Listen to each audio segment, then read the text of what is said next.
Olá, boa noite. Estamos aqui no Pod Línguas com o professor Pedro. E aí, professor, tudo bom? Como é que está o senhor? Tudo bem. Tudo bem?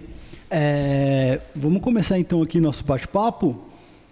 Conta um pouco sobre a história do senhor, como que o trabalho e tudo mais. Bom, eu sou professor aqui do Departamento de Computação do Instituto Federal do Mato Grosso. Já venho atuando há bastante tempo, né, na área de desenvolvimento de software. Então, hoje eu trabalho muito nos cursos de computação focado na parte de desenvolvimento, aplicações, principalmente aplicações web. Né? Sou formado aqui no Instituto, né? Sou graduado no curso de Sistemas para Internet, na época Sistemas para Web. Então, sou mais um egresso também aqui da instituição. E venho trabalhando nos projetos de pesquisa, né, tanto na parte de educação mesmo, educação à distância também, como os trabalhos que eu venho desenvolvendo junto ao que eu vim fazendo no mestrado, no doutorado, que é na área de inteligência artificial. O senhor poderia contar para a gente um pouco sobre essa parte de inteligência artificial? Claro. Acabou surgindo muito no mestrado, né? Então, até então, o tipo de pesquisa que eu vinha desenvolvendo era também muito focado em computação aplicada, né? O que é a computação aplicada? Eu já tenho um tipo de pesquisa, já tenho algum tipo de assunto, e esse assunto a gente já procura algum problema na sociedade, né? Ali, principalmente sociedade que está em volta, problemas que estão ali na comunidade, a gente já tenta resolver esses problemas com a questão da computação. E aí no mestrado, o meu orientador na época, ele falou, olha, uma das minhas linhas de pesquisa é a área de inteligência artificial. E dentro da própria inteligência artificial a gente tem várias outras linhas de pesquisa, né? E aí eu acabei me especializando no aprendizado de máquina, né, que é o machine learning. E aí no mestrado a gente teve uma parceria muito interessante que foi com o pessoal do Hospital das Clínicas de Porto Alegre. Então, lá com o pessoal da medicina, a gente fez uma pesquisa focada na parte de que forma que a gente poderia auxiliar os patologistas a identificar a questão de tecidos, né, de corte de tecidos humanos mesmo, e de que forma que a gente poderia tentar identificar algum tipo de doença e aí a gente ia aplicar as técnicas de IA nesse projeto. Ah, bacana, bacana. E já nessa questão assim sobre aprendizado de máquina, sobre essa questão de inteligência artificial, como o senhor vê a inteligência artificial na educação? Porque assim, a gente entende que tem um próximo passo a se dar na educação agora com todo esse desenvolvimento tecnológico e tudo mais. Como o senhor vê essa questão desse próximo passo? O que acontece muito quando a gente pega algo, uma tecnologia, a gente acaba meio que também se direcionando por algumas reportagens, né? E geralmente muitas pessoas que vão fazer reportagens, como elas não são da área e tem algum tipo de tempo curto para entregar aquilo, né, uma reportagem, por exemplo, então acaba que ela tem que envelopar aquilo com um nome, com um termo, e nem sempre é um termo mais adequado. Então, por exemplo, é muito comum a gente ver o pessoal utilizando termos como educação 4.0, indústria 4.0. O que na verdade é isso? Eles gerenciam ali alguns termos de periodicidade, né? Então eles falam, a partir daqui, a partir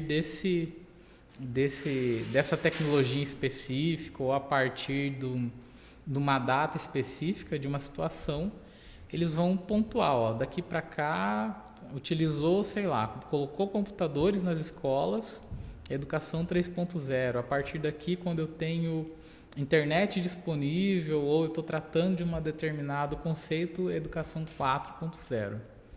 A inteligência artificial, acredito que ela vai ser incorporada, assim como outras tecnologias, né? E hoje a gente vive ainda um frenesi muito grande, né? Pela necessidade de ver, ó, tem o ChatGPT, aí saem 1000 matérias de ChatGPT, e aí sempre aquelas mesmas perguntas: o ChatGPT vai tomar empregos, vai substituir os professores, né? Então isso foi dito com rádio, com a TV, com a internet, né? Antes do que se pensava. Ter só computadores na sala de aula já ia trazer tecnologia, né? Mas como que vai se utilizar, né? Então a questão, o grande pensamento ali, a grande questão mesmo que a educação ela tem que pensar é de que forma que a gente pode trazer isso para dentro da sala de aula, para dentro do ambiente escolar, e de que forma que isso pode trazer maiores vantagens, né? Para que ela seja de fato um aliado, que a gente possa entender qual que é a melhor forma disso ser assimilado dentro do ambiente escolar. Então, o que a gente sempre verifica é que quando a gente tem uma situação como essa, né, de tentar trazer uma tecnologia, tem sempre um grande debate, né? Alguns vão dizer que são a favor, outros que vão dizer que são extremamente contra, né? A gente sempre ouve a história aqui que quando foram trazer os primeiros microcomputadores para a instituição, e outras instituições tiveram uma história muito semelhante. Alguns servidores pediram aposentadoria. Então eles preferiram não trabalhar com aquela tecnologia, e com certeza hoje eles devem ter um smartphone, devem acessar uma rede social, mas na época, por medo daquela tecnologia, resolveram não continuar desenvolvendo o seu trabalho, né? Então, isso são grandes questões que, quando essas tecnologias vão chegando para o usuário final, né, acaba tendo esse tipo de debates. Então, são bem interessantes realmente. E para a gente que é da área da educação, a gente tem sempre um grande desafio, né? O desafio é de que forma isso pode ser assimilado dentro da comunidade, né? Da comunidade acadêmica, e como que a academia pode tirar vantagem disso. Entendi. Eu já utilizei o ChatGPT algumas vezes, né? Muito mais como um mentor, né, para alguma dificuldade que eu tinha ali na questão do desenvolvimento e tudo mais. E como que o senhor vê essa questão do ChatGPT? O senhor acredita que ele pode atuar mais nessa área, por exemplo, de um estudo de um aluno que está na sua casa e aí ele precisa de uma explicação para entender aquele conteúdo melhor? Como que o senhor vê essa... Eu acho que ele entra como mais uma ferramenta, né? Mais uma de várias ferramentas que nós já temos. Então, se a gente pegar há uns 10, 15 anos atrás, algo como o YouTube, ele não era tão viável, né? A gente não tinha um cenário onde a internet banda larga já era mais acessível, não que seja acessível a todos, a pandemia mostrou isso, né? Mas hoje, se eu quiser uma explicação, sei lá, de função de segundo grau, eu posso ir lá no YouTube e ter explicações de instituições de ensino renomadas e de pessoas que gravaram ali. Então, a questão do conteúdo, da produção de conteúdo, ela ficou um pouco mais democrática, né? Eu lembro muito do meu período mesmo de estudante de graduação. Então, a gente não tinha tanto acesso, a gente dependia muito dos livros da biblioteca, né? Então, e se não tivesse o livro, era muito difícil ter um lugar onde eu conseguiria ter aquela informação. Hoje, diferentemente, né? Hoje saiu uma tecnologia, as tecnologias elas praticamente estão sendo lançadas a nível mundial, né? Então, antigamente, por exemplo, um tipo específico de televisão demoraria muito mais tempo para chegar do que hoje um lançamento, por exemplo, de um computador novo da Apple, né? Então, hoje praticamente é lançado e todos podem, né, com a questão financeira, fazer aquele tipo de aquisição. Ah, entendi, bacana. E esse próximo passo que se deu assim, a pandemia, ela foi um fator crucial para essa próxima etapa? Como o senhor vê? Eu acho que ela acelerou em algumas situações, né? Hoje, a gente que desenvolve um trabalho também na educação à distância, né? A gente vê que algumas ações que a gente já vinha discutindo, que a gente já vinha tentando trazer dentro das próprias instituições, elas acabaram que foram necessárias, né? E dentro de um cenário de pandemia que as pessoas não poderiam mais estar presentes nos locais. Então, as tecnologias já existiam, né? Poucas tecnologias precisaram ser criadas, elas já existiam. Então, o próprio Google Meet, o Microsoft Teams, né? As empresas como o próprio Zoom acabaram sendo meio que redescobertas, porque elas já existiam. Então, o que aconteceu, na verdade, foi, como havia uma necessidade e como não tinha uma outra saída, acabaram se tendo que ter essas situações. Então, as empresas precisaram ter, dentro de um cenário de pandemia, que continuar funcionando. Então, o que se faziam-se, né, um tipo de verificação. Então, as empresas tinham sempre um pé atrás, dizendo: será que o funcionário ele vai trabalhar estando em casa? Então, com a pandemia, ele teve que trabalhar em casa. E hoje a gente vê, né, tanto nas publicações que foram resultados da pandemia, que a pessoa em casa ela começou a produzir até mais do que ela produzia, né, num local físico, onde ela tinha que se deslocar, onde, dependendo de uma situação, ela tinha que ter um tempo maior para ela poder fazer outras coisas das suas atividades.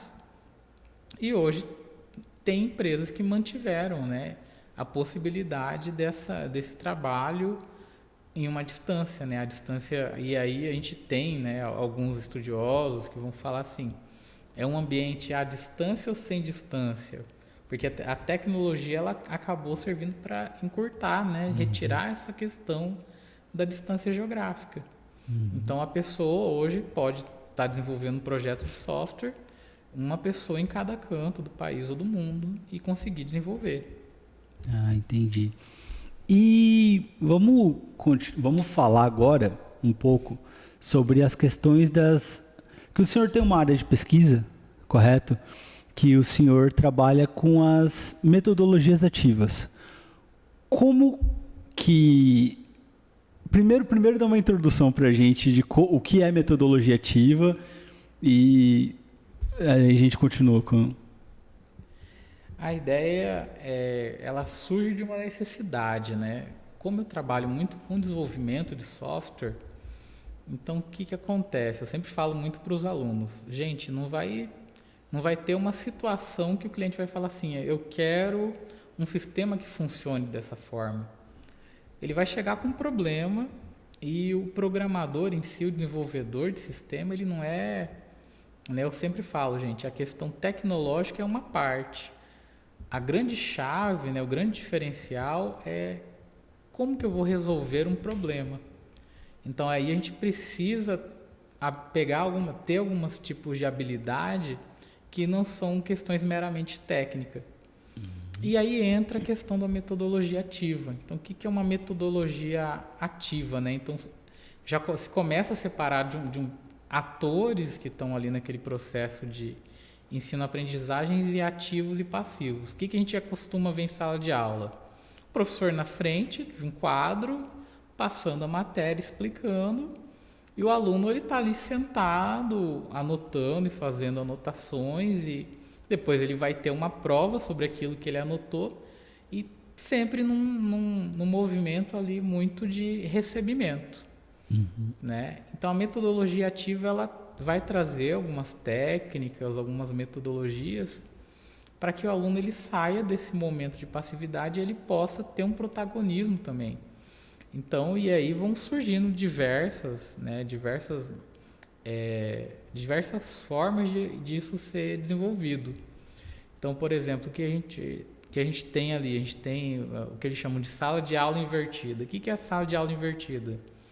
Em vez do professor chegar na sala e o aluno receber aquele conteúdo naquele momento, o professor já disponibiliza um material, um conteúdo anteriormente, então ele inverte o formato da sala e o aluno ele já chega com um conteúdo pré-estudado ali, né? Com condições de começar a fazer um tipo de discussão. Então ele deixa de ter só um sentido a informação e a informação ela começa a ir em todos os sentidos. Então é uma técnica, né? É uma dessas técnicas. Outra é o aprendizado baseado em problemas, que aí a gente usa muito isso na programação. O pessoal da medicina também usa muito isso, que é eu tenho um cenário, distribuo um cenário para o aluno, né? Para um grupo de alunos. E a partir de um cenário que tem um problema ali, a gente vai discutir como que a gente pode resolver.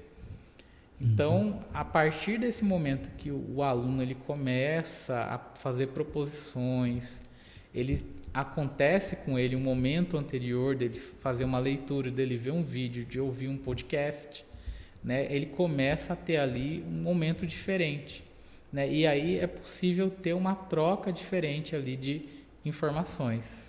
Entendi. É como se fosse mesmo tirar o aluno dessa questão de ser apenas o espectador da aula para ele virar o protagonista dessa questão de aprendizagem, né? Perfeito. Entendi. E muito se fala também, quando se fala nessa questão de aprendizagem, a questão que o aluno não deve apenas assistir, né? Ele não ser apenas o espectador, tem até aquela questão da revisão do estudo, né? Que o estudo deve ser uma coisa periódica. Isso também faz parte da metodologia ativa, de alguma forma, assim? A questão do estudo, eu sempre comento muito com alunos que estão ingressando em cursos de tecnologia, de computação. Eu sempre pergunto assim, como que eles têm geralmente no primeiro semestre a disciplina de algoritmos e acaba sendo uma coisa um pouco diferente, né? E aí eu sempre paro com os alunos e começo a comentar. Falei, gente, como que vocês estudam matemática? Como que vocês estudam português? Vocês precisam pensar ainda como que vocês estudam? Aí eles falam, não. Mas por quê? Porque você está tendo lá desde a primeira série, segunda, terceira, quarta, você tem 10 anos ali disso há muito tempo. Então, o aluno, ele já entende como ele consegue entender a matemática, o português. E cada pessoa, às vezes, tem uma metodologia ou uma forma de aprender melhor. Tem gente que só olhando o quadro, a explicação, ele consegue pegar ali de primeira. Tem aluno que ele tem que anotar. Tem aluno que ele tem que anotar e colocar post-it. E então são várias formas de aprendizado. Então o que às vezes a gente comete um erro muito grande, principalmente nesse processo de ensino-aprendizagem, é tentar colocar todo mundo numa mesma caixa. Então cada pessoa ela tem uma particularidade. Então existem muitos estudiosos que eles vão para esse sentido de qual que é a forma que os alunos conseguem aprender. Isso é uma coisa. Outra coisa é você também entender para qual público você está ministrando um tipo de conteúdo.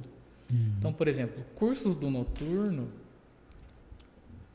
são alunos que geralmente eles não conseguem estar aqui de manhã ou à tarde porque eles estão trabalhando. Então, muito dificilmente você vai conseguir colocar o aluno para ele fazer um projeto de pesquisa, de extensão, porque ele não vai ter um período para poder se dedicar. E geralmente, que hora que ele vai fazer a revisão? Se ele trabalha o dia inteiro, então talvez eu tenha que verificar e entender o que e aí eu sempre comento muito. A gente tem nos cursos uma coisa chamada que é o perfil do egresso. Então está lá no projeto pedagógico do curso. Depois que esse aluno sair do curso, ele vai estar apto a fazer tal coisa, isso. E aí tem uma coisa que é o perfil do ingresso. Como que é esse aluno que está entrando no curso? Qual que é o perfil dele? Ele é um estudante que vai se dedicar os 3 períodos ao estudo? Ou ele é um trabalhador que vai ficar 2 períodos trabalhando e vai vir aqui ainda num terceiro período? E mais do que isso, por exemplo, um aluno que vai fazer geralmente um curso da computação, ele tem uma característica diferente de um aluno que vai fazer um curso, sei lá, de construção civil. Eu já tive alunos da construção civil que chegavam na aula e falavam: professor, hoje eu não tenho condições nem de escrever porque eu passei o dia inteiro em cima de um poste. Então é uma realidade. Né? Então, como que a gente vai trabalhar isso? É uma observação. Então, a gente precisa observar como que é a realidade de cada tipo de aluno, de cada tipo de curso. Então, um trabalho pedagógico também ele é muito necessário nesse momento. Então, nem sempre quando eu vou utilizar uma metodologia ativa, ela vai ser a melhor metodologia para utilizar com um determinado curso ou um determinado turno. Então, a observação do tipo do aluno, né, que tipo de aluno eu estou recebendo, também ele é determinante para a gente escolher uma metodologia mais adequada. Ah, entendi. E, bom, voltando um pouco à nossa conversa aí, e como o senhor vê a questão da inteligência artificial, essa que agora não é mais a internet das coisas, o próximo passo é a internet dos corpos, correto? Como que o senhor vê a questão da metodologia ativa, todo esse desenvolvimento com essa nova etapa da tecnologia que a gente está seguindo? Se a gente voltar num tempo, uns anos atrás, né, como que as pessoas se qualificavam? A gente tem o caso lá que sempre o pessoal da EAD estuda, que é o Instituto Universal Brasileiro. Então as pessoas pagavam esse instituto, ele mandava o material pelo correio, as pessoas estudavam o material que vinha pelo correio e aí se qualificavam. Depois veio rádio, veio televisão, veio internet. Então o que vai acontecer é uma adaptação. Então, independente de como vai ser essa tecnologia, de que forma que ela vai ser incorporada, né? Porque ela tem um tempo até chegar à maior parte das pessoas, né? Então, até, por exemplo, o próprio 5G. Então, aqui em Cuiabá, nem todos os bairros pegam 5G. Se a gente pegar num mapa como o estado de Mato Grosso, será que todas as cidades hoje já têm 4G?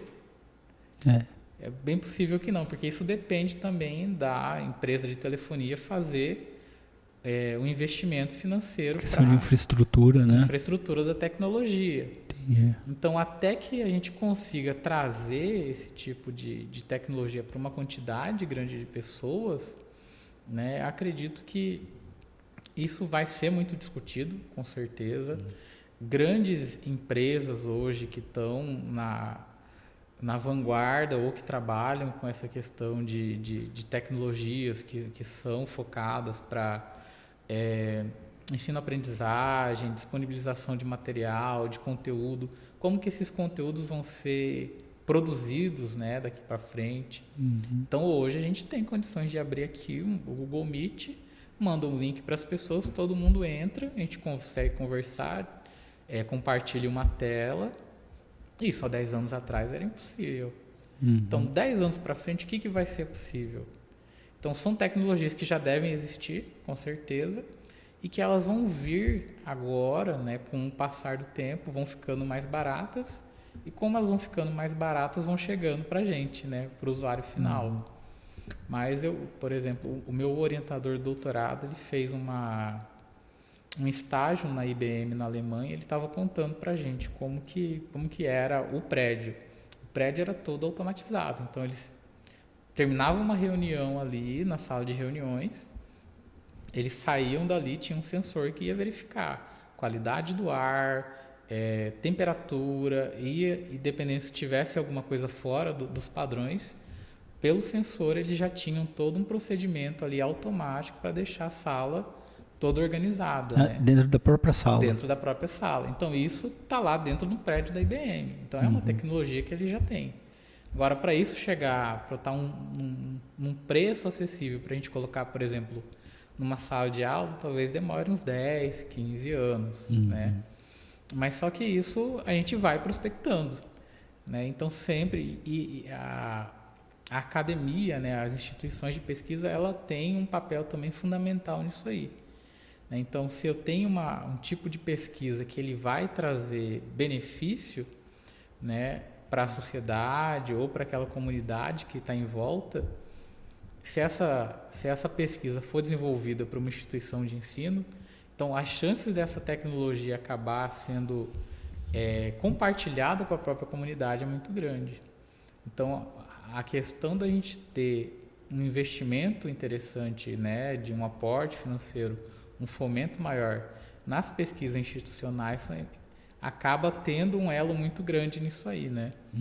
E a gente acaba verificando hoje que acontece muito. Se eu tenho um pesquisador que ele tem relevância, ele acaba saindo do país. A gente está tendo uma fuga muito grande, né, de pesquisadores, até dentro da própria programação, né? A gente vê que hoje tem um boom de vagas de mercado para a área de programação, para o pessoal da computação. E hoje a gente não consegue suprir essa vaga, porque já não consegue mais se formar a quantidade que o mercado precisa, e muitos também estão indo para outros lugares. E migrando, né? Saindo. E migrando para outros lugares. Entendi. Professor, outra coisa, acredito que é um dos pilares da metodologia ativa, não sei qual termo utilizar, correto, é o design thinking, certo? Como funciona, o senhor pode explicar um pouco para a gente? Ela é uma das técnicas que vai se assemelhar ao trabalho do pessoal do design mesmo, né? Então, o que é? Eu vou precisar ter um problema e começar a projetar ele. E projetar é o quê? É eu identificar. Então, o que acontece muito hoje? A gente tem dificuldade, né? Os alunos têm muita dificuldade, por exemplo, na própria leitura de um problema, porque nem sempre o problema ele vai se apresentar dizendo, olha, eu sou um problema e aqui são os itens que você precisa resolver. Então, a partir do momento que eu tenho uma leitura, que eu consiga entender o que está acontecendo naquele cenário, o Design Thinking ele é uma ferramenta que vai trazer uma possibilidade, através da característica do design, de conseguir resolver esse problema. Então, além da sala de aula invertida, do Design Thinking, né? Tem o pessoal que tem a aprendizagem mista também, que a gente mistura às vezes algumas técnicas. E são metodologias que, como eu te falei, vai depender muito também do cenário que a gente vai aplicar. Né? Mas também tem sido, na programação, é uma das técnicas que também o pessoal utiliza bastante. Ah, entendi. Seria ali mais ou menos como a questão do... não é estilo de projeto, que tem fugiu agora o nome da cabeça, mas que tem ali a questão a conversa diária, mais ou menos ali como o daily, né, que eles chamam mais ou menos ali, né, nessa estrutura mais ou menos, eu esqueci agora o nome dessa estrutura de trabalho, né, na questão, mas é mais ou menos assim, né, nesse sentido que seria. Também pode ser. Existem várias técnicas que a gente pode aplicar no Design Thinking, né? Por exemplo, existem ferramentas online próprias. Então, hoje o que facilita muito é que já existem muitos tipos de ferramentas. E aí, itens que permitem que os alunos façam atividades de forma colaborativa. Então, e isso está de graça, né? E de forma muito fácil também. Né? Se você pega as suítes de software do Google, da própria Microsoft, né? Empresas como a Atlassian, que tem o Trello, por exemplo, são ferramentas que hoje elas têm uma versão gratuita que te entrega muita coisa e que também tem possibilidade de você integrar com outras ferramentas, né? Por exemplo, o próprio Git, né? Para o pessoal da programação. Então, eles conseguem fazer integrações desses tipos de ferramentas que hoje estão muito mais acessíveis para o usuário. Entendi. E, assim, como o senhor vê a questão dessas grandes empresas? Por exemplo, eu acredito que a Microsoft, se eu não me engano, tem bastante coisa assim voltada mais para a educação. Não sei se o Google possui, mas como que o senhor vê essa questão das grandes corporações aí voltando para esse lado da educação, tirar da sala tradicional, trazendo para dentro de um universo completamente virtual? Essas grandes empresas, na verdade, o que elas fazem hoje muitas vezes são projetos próprios da empresa ou elas veem uma oportunidade, né, de comprar outras empresas que estão fazendo coisas que são interessantes, né? O próprio YouTube foi uma empresa que foi comprada pelo pessoal da Alphabet, né, que era o Google na época. E qual que é a ideia que eles têm muito disso? Né? Educação é algo que existe em todos os lugares do mundo. Então, eles vão, como empresas que são, buscar alguma forma de obter lucro com aquilo. Então, a primeira coisa que eles vão fazer é te oferecer uma versão gratuita. E aí, quando você vai para um cenário empresarial, ele vai ter uma versão Pro, uma versão Enterprise, que é justamente isso, para ela obter o lucro dela, né? Para que ela possa retirar de alguma forma ali um momento que ela consiga ter retorno do investimento. O que acontece muito também é que elas acabam, como são empresas muito grandes, que têm muitas ramificações. Então elas têm desde treinamentos, por exemplo, o Google ele tem uma linha lá que chama Google Educators, que hoje ela tem uma certificação própria para isso. Ela tem uma coisa que ela chama de Google Educators Groups, então as pessoas fazem as provas e são como se fossem embaixadores do próprio Google, das ferramentas de educação para o Google. Então qual que é a ideia do Google com isso? Quanto mais alguém está utilizando, está falando da minha ferramenta, maior a chance do pessoal fazer a aquisição dela também.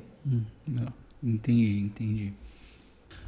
Bom, professor, a conversa foi muito boa, agradeço ao senhor.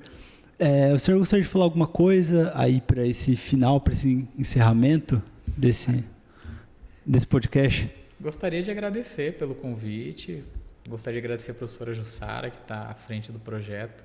É um projeto muito interessante, né? Quanto mais a gente tem essa possibilidade de fazer a divulgação, né? Tanto dos projetos, dos trabalhos que a gente vem desenvolvendo, né? Já assisti a algumas entrevistas também, achei muito interessante o conteúdo. Então, e eu sou assim uma pessoa que gosta muito dessa questão da divulgação científica, né? Isso é muito importante, principalmente para a gente aqui do Mato Grosso, né? Então, eu sempre falo muito para os meus alunos que a gente ainda tem uma deficiência muito grande na questão acadêmica. Então, se alguém quiser fazer um mestrado de computação, aqui no Mato Grosso a gente ainda não tem.